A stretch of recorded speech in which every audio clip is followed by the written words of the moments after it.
پیارے حضور، اگر مستقبل میں جماعت کی کسی ملک میں اکثریت ہو جائے اور وہاں جماعت کی حکومت قائم ہو جائے تو کیا خلیفہ وقت اس ملک کی حکمرانی کریں گے؟ خلیفہ وقت روحانی پیشوا ہے، وہ کہیں بھی ملک کی حکمرانی نہیں کرے گا۔ مجھ کو کیا ملکوں سے، میرا ملک ہے سب سے جدا، مجھ کو کیا تاجوں سے، میرا تاج ہے رضوان یار۔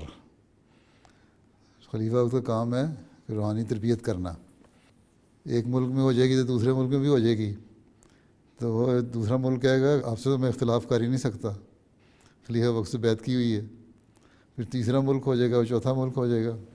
تو یہ جو پولیٹیکل سسٹم ہے یا گورنمنٹل سسٹم ہے، یہ تو اپنا علیحدہ ایک نظام چلتا جائے گا، اور خلیفہ وقت سب کو روحانی طور پہ گائیڈ کرنے والا ہوگا۔ اس کو حکومتوں سے کوئی تعلق نہیں ہے۔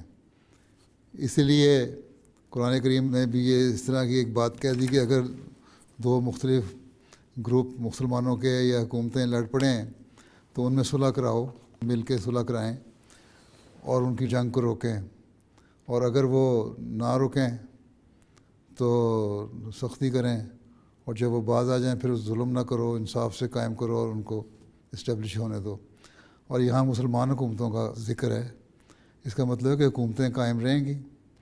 اس زمانے میں جب قرآن شریف نازل ہوا تو ایک حکومت تھی حضرت صلی اللہ علیہ وسلم کی، اس کے بعد خلفائے راشدین کے زمانے میں ایک تھی، پھر جو ملوکیت کا زمانہ بھی آیا بعد میں مسلمانوں میں، تب بھی بڑی حکومت بڑا عرصہ تک ایک رہی، اس کے بعد پھر چھوٹی چھوٹی حکومتیں قائم ہو گئیں۔ لیکن یہ پیش گوئی تھی کہ حکومتیں اس طرح قائم ہو جائیں گی۔ اس وقت روحانی پیشوا کے طور پر مسیح موعود علیہ السلام کے آنے کے بعد جو خاتم الخلفاء ہیں، خلیفہ وقت کا کام ہوگا کہ سب کو روحانی تربیت کرے، روحانی طور پہ گائیڈ کرے، اور اگر کہیں آپس میں ان کے اختلافات ہوں، لڑ پڑیں، ہمسائے ہمسوئے لڑ پڑتے ہیں نا، اپنے دو بھائی بھی لڑ پڑتے ہیں، تو پھر ان میں صلح کرا دیں۔